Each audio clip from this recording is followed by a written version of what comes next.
Hey everyone, this is David Pike, the Motorcity Mechanic. Now in today's video, we're going to be talking about removing and replacing the transmission range sensor on a 62 TE transaxle.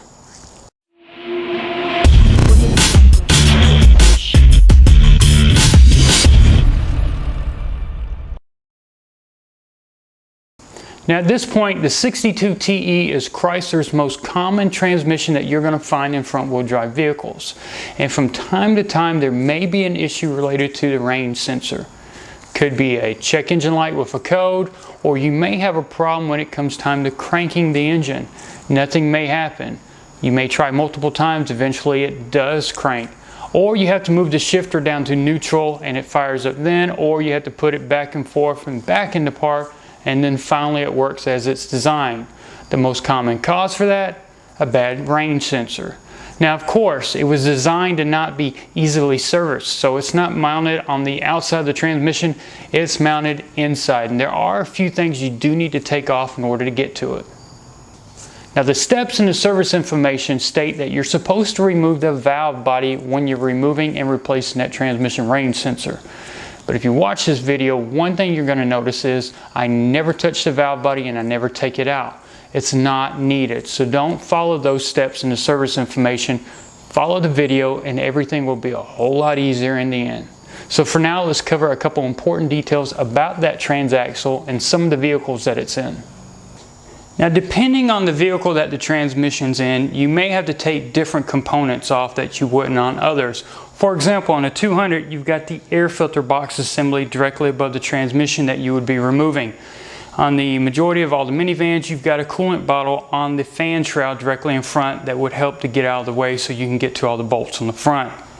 The one you're going to have the biggest issue with is the earliest 62 TEs that were bolted up to the 3.8 liters in the minivans. And the reason why is on a 3.8 liter, the exhaust from the left side of the engine goes over the top of the transmission and goes to the back manifold.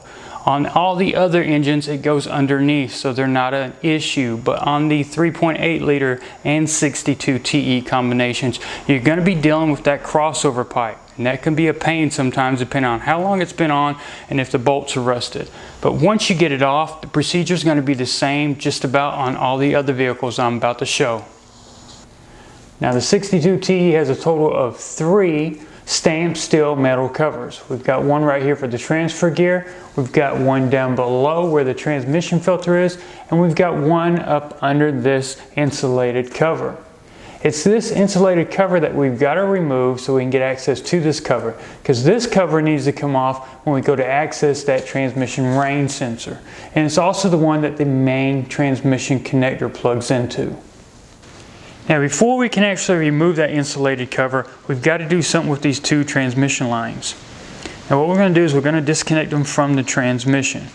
Now they have a quick connect and it takes a special tool to release it. But I want to show you a way to do it that doesn't require buying any special tools. All you need is something like a straight pick, and what we're going to be doing is just taking the clip off instead. So let's go ahead and move on to taking the lines off.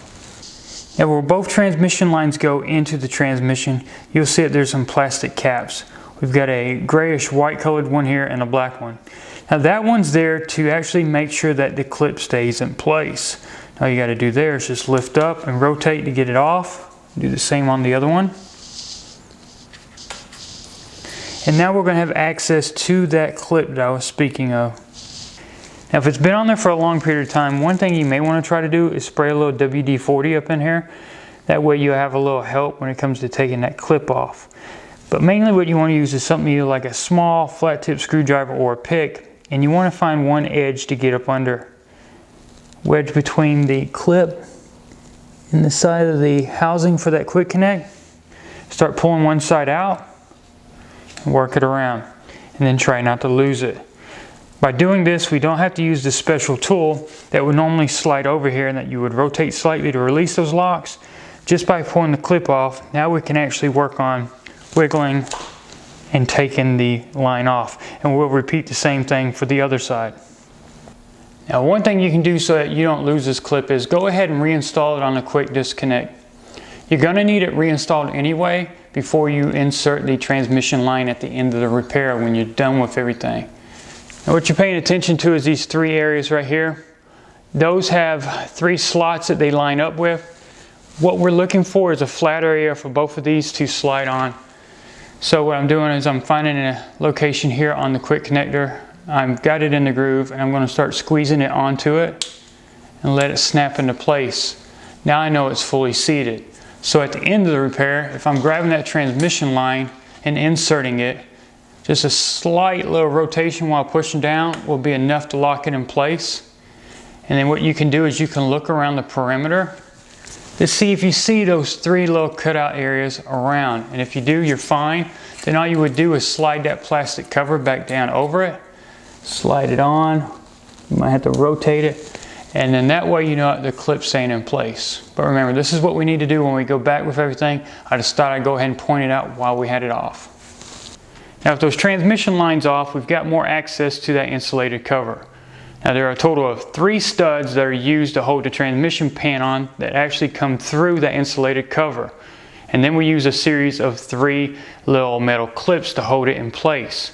Once we take the clips off, we'll be able to take the cover off. Now when we take the clips off, we're not going to be able to reuse them because they're going to get damaged coming off. But have no fear, I've got a solution for that. Now this is one of the 3 clips that I mentioned a minute ago. We're going to be cutting it off. Now in its place, we're going to be using a washer and a nut. It's a threaded shaft, so we can get away with using the nut in its place, snug it down, and it'll work just as fine. And then from that point forward, it'll be reusable. But in order to get these off, usually you've got to damage them. And all we're going to be using is a pair of side cutters. Get up under one edge. Sometimes they're a little loose already. And try to cut it and wiggle it off. And there we go. Now we got to repeat this procedure on the last remaining 2. Now we just removed the clip on the upper corner here. Now there's 2 more we need to get to. One's down here and one's over there. Go ahead and take them off in the same manner and we'll work on getting this cover off. So what we'll do now is we'll go ahead and try to lift it up at those mounting studs. Now if it's been on here for a long period of time, this could be dry rotted, it may fall apart. Just take your time, work it off. And then as we get it off, we've got to get it above the connector and we've got to get it up and over that transmission dipstick tube.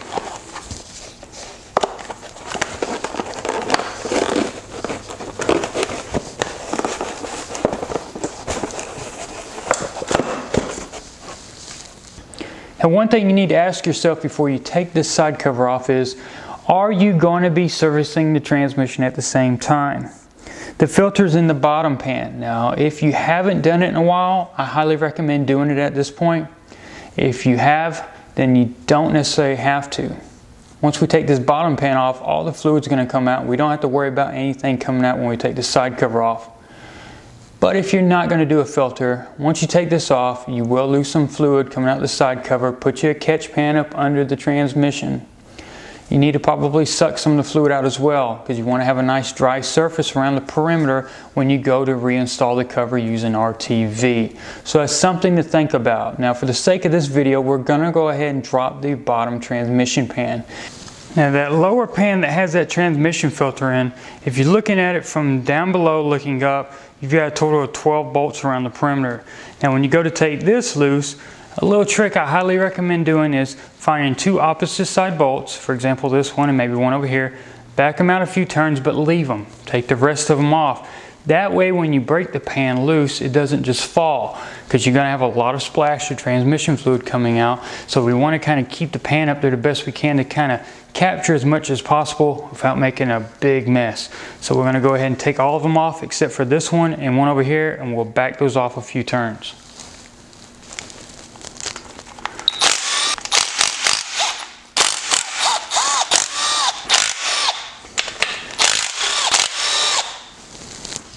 Now when it comes time to breaking that transmission pan loose, keep in mind it's got RTV on it, so it's not just going to fall off usually. You've got to kind of break the seal.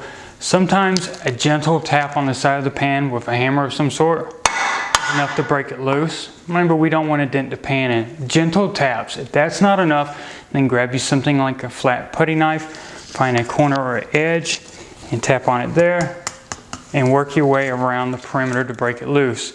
Now remember now, this would be overhead, so we'd get some fluid starting to leak out, so be careful. Don't be under it. be around it, and make sure you got a big enough catch pan for anything that actually would overflow or come out.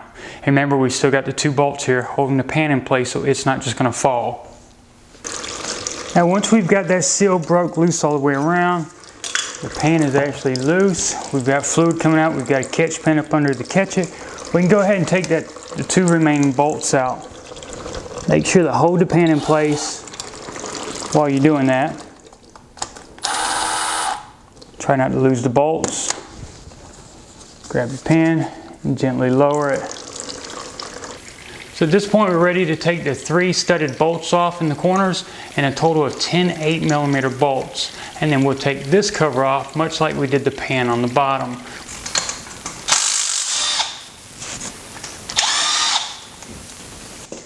Now once the bolts have been taken off, all we got to do at this point is we've got to separate the pan from the transmission. And of course it's attached to it using RTV. So we've got to do something to get it loose. Now you can use basically a hammer like we did on the pan on the bottom. Give it a couple gentle taps. Now mind you, you don't want to hit it too hard and damage the pan. A couple gentle taps is usually enough to break it loose, but if that still doesn't work, then you can grab a putty knife or something that's got a flat tip on it. Find you an edge to get started on and just tap it on using that same hammer, and then you can usually apply a normal hand pressure to go around the perimeter to break it loose. And once you've done that, it's just a matter of grabbing the pan and lifting it off the side of the transmission. Now with that side cover removed, you now see the valve body and the solenoid pack. Now if you were doing the solenoid pack, unfortunately you got to take the valve body off because the bolts actually go through the bottom. Now if you look down here near the bottom where this electrical cord goes to, that's your transmission range sensor. That's what we're going to be working on taking off. Now one thing you need to know is how that transmission range sensor works. It's all based off of this shaft right here that's hooked up to the link that the cable goes into. This is where your cable actually pulls or pushes and selects either park, neutral, drive, and the other gears as well. It's this shaft right here that makes everything work. And that shaft goes all the way through that transmission case, all the way down to the range sensor that's on the opposite end. It's back behind the valve body assembly, but we don't have to worry about the valve body assembly. We can get to everything we need to without taking it off. So what we're going to do now is go ahead and disconnect the electrical connector going to that range sensor. Now typically if you were not replacing this, you need to take care when taking the lock mechanism off not to break it. But being that we're replacing it, if you do break it, have no worries. The new one will have it in place. So all you got to do is pry out on that locking finger there and lift up and wiggle on the connector itself and just reposition it out of the way.